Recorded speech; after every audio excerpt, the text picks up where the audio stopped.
그럼 만약에 막 눈을 막 미친 듯이 움직이면 어떻게 돼요? 막 이렇게요? 라식 라섹을 계획하고 계신 분들은 궁금한 게 정말 많으실 텐데요. 이번 시간에는 자주 나오는 질문을 모아 답변해 드리는 영상을 준비했습니다. 라식 라섹에 대한 개념 정리는 위에 나온 영상을 시청해 주세요. 선택이 가능하지만 각막의 두께나 근시와 난시의 정도에 따라서 선택에 제한이 있을 수는 있습니다. 각막 두께가 충분히 두껍고 근시랑 난시가 심하지 않으면 라식과 라섹 중에 고르실 수 있는데, 각막이 얇은 경우에는 라식이 불가능할 수도 있습니다. 또 각막도 얇고 근시도 심하다면 라섹마저도 불가능할 수 있고, 이런 경우에는 렌즈 삽입술로 넘어가게 됩니다. 병원에서 본인 눈에 가장 적합한 수술 방법을 권해드릴 테니까 담당 의사와 잘 상의해 보세요.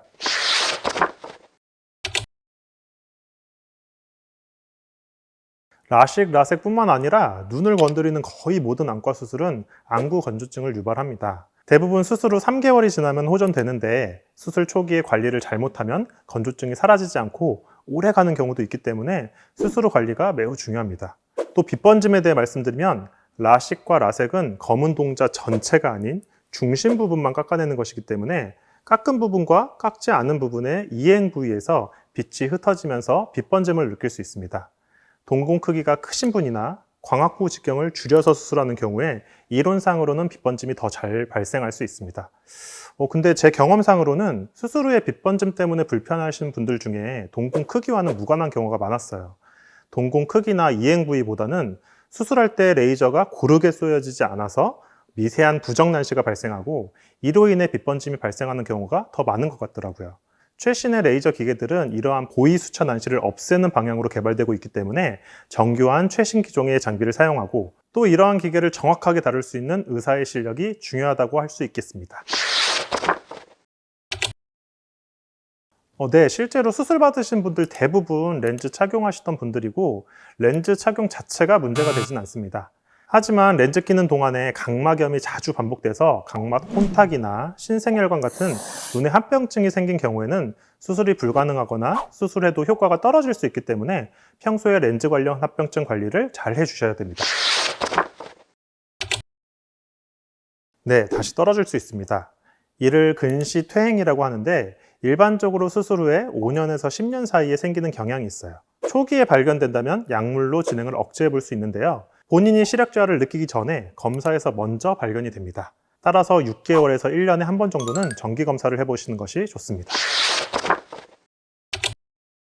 라섹하고 나서 갑자기 다시 통증이 심해졌다면 렌즈가 빠졌을 가능성이 있는데요. 이런 경우엔 바로 안과로 오셔서 다시 보호 렌즈를 착용해 주시는 게 좋습니다. 렌즈가 빠져서 아픈데 병원에도 올 수 없는 상황이면 처방해드린 연고를 넣고 가만히 눈을 감고 계시는 게 좋습니다.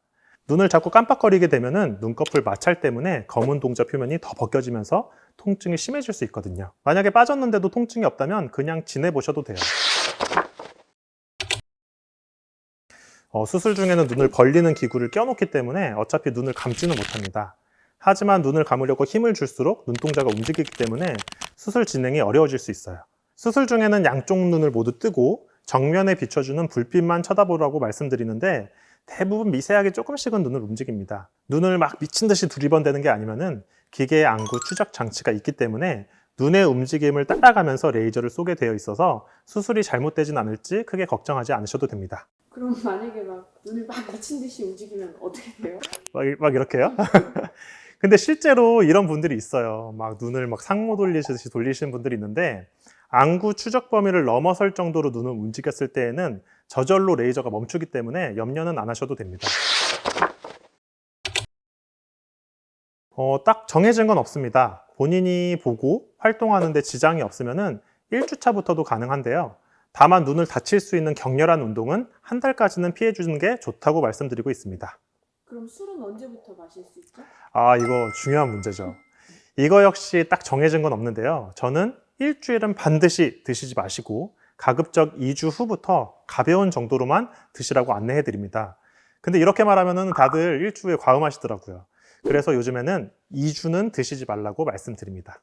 담배는요? 담배는 그냥 수술한 김에 끊으세요.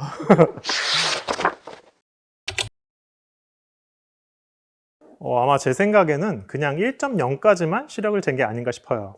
의학적으로 1.0 이상이면 크게 의미를 두진 않아서 1.0까지만 재는 경우가 많거든요. 만약에 그 이상 시력이 나오는지 궁금하다면 다음에 안과 가셨을 때 2.0까지 검사해달라고 해보세요. 아마 검안사가 살짝 귀찮아하면서 재줄 거예요. 엄청 많이 받죠. 일단 저도 받았고 제 동기 의사들 중에 한 70% 정도는 받은 것 같은데요. 예전에는 라식, 라섹 하면은 빛번짐이 심해져서 현미경 보기가 어렵다는 얘기가 있었어요.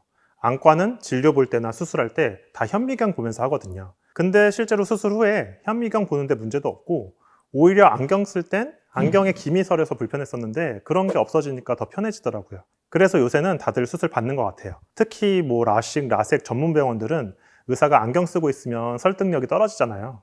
그래서 아마 많이 받는 것 같아요. 라식은 보통 멀리 잘 보이게 만드는 수술이거든요. 노안이 오신 분들은 노안 자체는 해결이 안 돼서 가까이는 여전히 안 보일 수 있어요.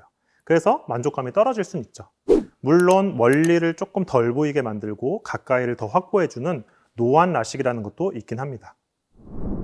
네, 이번 시간에는 라식, 라섹에 대해 가장 많이 물어보시는 질문을 모아 답변해드리는 시간을 가졌는데요.